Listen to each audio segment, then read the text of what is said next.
Hi, my name is Anand K S and I'm here to do the problem 1324B from Codeforces. Like it's named as yet another palindrome problem. So in this problem we are given an array A which has n integers and we have to find whether we can obtain a subsequence of length of at least 3 such that the subsequence is a palindrome. So we are also given a definition of a subsequence, that is if an array B can be obtained by removing some, possibly 0 elements from A without changing the order of the remaining elements. So I'll explain what this is looking at the test case. So as you can see, first test case we have 1 2 1 which is already a palindrome of length 3, so we don't have to do anything about it. Now let's look at the second test case, which is 1 2 2 3 2. So as we can see, if we remove either this 2 or this 3, we'll get a substring 2 2 2 with subsequence 2 2 2 or 2 3 2, which is also a palindrome. So we can actually obtain a palindrome of at least length 3 by deleting one element. So that gives us the output yes.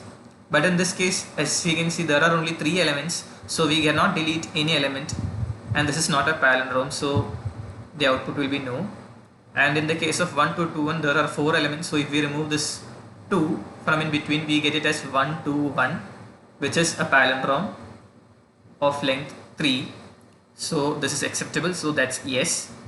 And now in this case it's 1 1 2 2 3 3 4 4 5 5. So even if we remove 1 or 2 or 3 or 4 or 5, we won't get a palindrome of at least length 3. We may get it as one of length 2, but that is not acceptable. So now let's look at how we code this. So first we have our variables declared, the meaning of each of which will be explained as we go further. So we ask the user to input the value of t, which is the number of test cases, and we have a loop running for each of those test cases.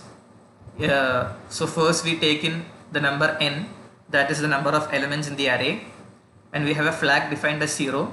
The use of that flag will be explained as we go further, and we use a small for loop here so that we can actually input all the n elements into the array. And then now we have a nested loop in here, which is basically the main part of our program.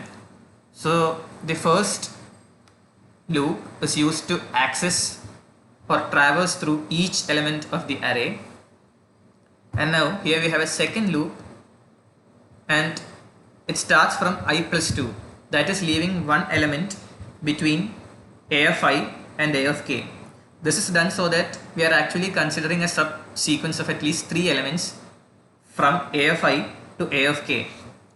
So if we have an a of I equal to a of k, then we can actually print yes, set flag equal to 1 and break from the loop, because for that test case we know that our output is actually yes. For example, if it's this case 1 2 2 3 2, if I equal to 1, we have a of I equal to 2, and we have k is equal to I plus 2. So first it's 3, so we check whether 2 is equal to 3, no, so we run this loop again, and then we check whether 2 is equal to this a of I plus 3, that is 2 is equal to 2. So that means that we can actually delete 3 and find a palindrome 2 2 2. So that's the essence of our condition that is checked here, that is a of I is equal to a of k. So if a of I equal to a of k, we can actually print it as yes, and we can break out of the loop for that test case. And if it's not printed yes for all cases of I, that is if the flag still remains 0, we will print no, which means that we cannot actually do this, because for in the case of this example, here we have 1 and we don't have a 1 anywhere else from I plus 2 to the end of the array. So the condition is that we cannot actually print yes, because we won't have a subsequence of length 3. So well, that's our code. Now let's just try submitting this. So Control A, Control C, and submit. Our code is 1324B, and we paste our code, submit.